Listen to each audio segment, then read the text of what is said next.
जब भरत की उम्र 11 वर्ष थी उस वक्त उन्हें संपूर्ण ज्ञान उनकी माता शकुंतला के सानिध्य में ही मिला था। वे उन्हें कई श्लोक और व्यवहारिक ज्ञान दिया करती थी।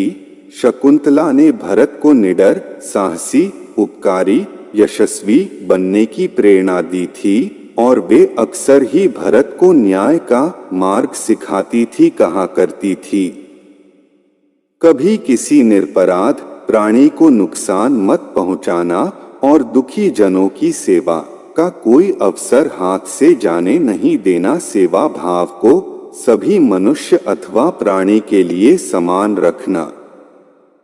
एक दिन भरत जंगल घूमने गए। उन्हें शेर के बच्चे के रोने की आवाज सुनाई दी। जब वे उस आवाज को सुनते सुनते गहरी झाड़ियों को हटाते हुए मध्य जंगल में पहुंचे, तब उन्होंने देखा 5 भालुओं ने 2 छोटे शेर के बच्चों को घेर रखा है। वे अपने माता पिता से बिछड़ गए हैं। जैसे ही उनमें से एक भालू ने बच्चों को झपटा मारा, दूर से एक तीर चलता हुआ आया और उस तीर ने पास पड़ी बड़ी सी चट्टान को तोड़ दिया। यह भरत द्वारा उन भालुओं को चेतावनी थी। अब सभी की आंखें बालक भारत पर आ खड़ी थी। जैसे ही सभी 5 भालू बालक भरत पर आक्रमण करने उनकी ओर बढ़े, वैसे ही बालक ने फुर्ती से अपने खड्ग से 2 भालुओं के शीश को धड़ से लगा कर दिया, जिन्हें देख अन्य 3 भाग गए। दोनों शेर के बच्चे बालक भरत के चरणों में आ गए। भरत ने प्रेम से उन्हें गले लगाया और सहलाकर कहा, चलो, हम तुम्हें भोजन देंगे और अपनी माता से भेंट भी करवाएंगे। शेर के बच्चों को गोद में लेकर जैसे ही वे मुड़े, पीछे शेर और शेरनी खड़े थे। उन्होंने भरत को अपने भावों के जरिए आशीष और धन्यवाद दिया।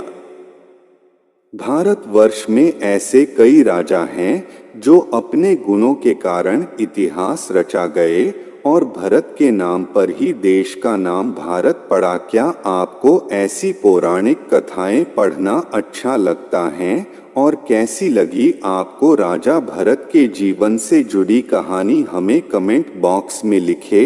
अन्य हिंदी कहानियां एवं प्रेरणादायक प्रसंग के लिए चेक करें हमारा मास्टर पेजर। भरत को उनके शिविर तक पहुंचाया। उसके बाद वे शेर के बच्चे भरत के मित्र बन गए। प्रेम और सौहार्द का भाव जानवर भी समझते हैं। प्रेम के जरिए मनुष्य एवं जानवर के बीच की दूरी को भी मिटाया जा सकता है और आज के वक्त में मनुष्य ही मनुष्य का दुश्मन हो चुका है।